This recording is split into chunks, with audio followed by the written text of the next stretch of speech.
இன்னைக்கு சட்டசபையில் 2 அமைச்சர்கள் செந்தில் பாலாஜியும் பொன்முடியும் ராஜினாமா கொடுத்து விட்டார்கள் என்ற செய்தி பேப்பர் இன்றைக்கு காலையில் போட்டிருக்கு. இதுவும் எடப்பாடியார் கிடைத்த வெற்றி தான். இந்த சாதாரண விஷயம். அதுபோல துரைமுருகனுக்கு போட்ட அந்த வெற்றி என்ற தீர்ப்பு ரத்து செய்யப்பட்டு மீண்டும் அவர் விசாரணை இருக்குன்னு அவருக்கு போடுறாங்க.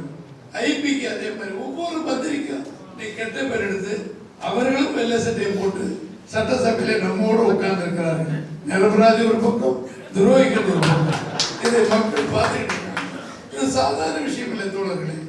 இது ஒவ்வொன்றும் சிந்திக்க வேண்டிய விஷயங்கள். மக்கள் ஒவ்வொரு கணக்கு போட்டுட்டு இருக்காங்க. என்னையா சுப்ரீம் கோர்ட் கிளிகளின் கிளிக்கிறான், ஹைகோர்ட் கிளிகளின் கிளிக்கிறான், அத்தனைக்கு வெக்கம் இல்லாமல் தொடச்சிட்டு அடுத்த நாள் உட்காந்துக்கிட்டு பல்லையளிக்கிறாங்களே, இதெல்லாம் மனிதர்களா, மனிதர்களுக்கு எதிரானவர்களா அப்படிங்கிற ஒரு செய்தியை மக்கள் யதார்த்தமா பேசிட்டு இருக்காங்க. உண்மையா பொய்யா? அதுதான் அங்க நடந்துகிட்டு இருக்கு.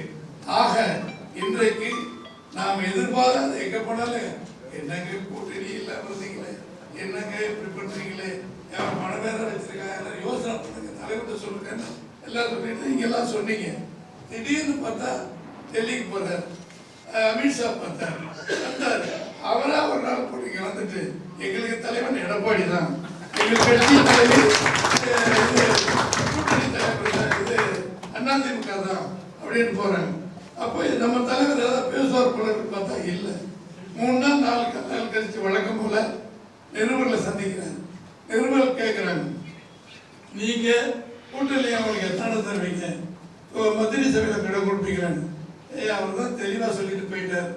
எங்களுக்கு கூட்டணி கட்சி தலைவர் எடப்பாடி பழனிசாமி, கூட்டணி கட்சி அதிமுக, அவங்க என்ன முடிவு பண்றாங்களோ அதான் எந்த பேச்சு கிடையாது. ஆக துருவி கேட்டுக்கு போட்டு இப்போ நம்முடைய தலைவர் இரும்பு மனிதனாக, இமாய மனிதனாக, அயன் மேன் ஆஃப் தமிழ்நாடு போட்டிருக்கீங்க, அதுக்கு தகுந்த மனிதனாக நம்முடைய எடப்பாடியார் இருக்கிறார். பிளே ஸ்டோர் மற்றும் ஆப் ஸ்டோரில் இருந்து பாலிமர் செயலியை QR கோடு மூலம் பதிவிறக்கம் செய்யுங்கள். செய்திகளை உடனுக்குடன் பெறுங்கள்.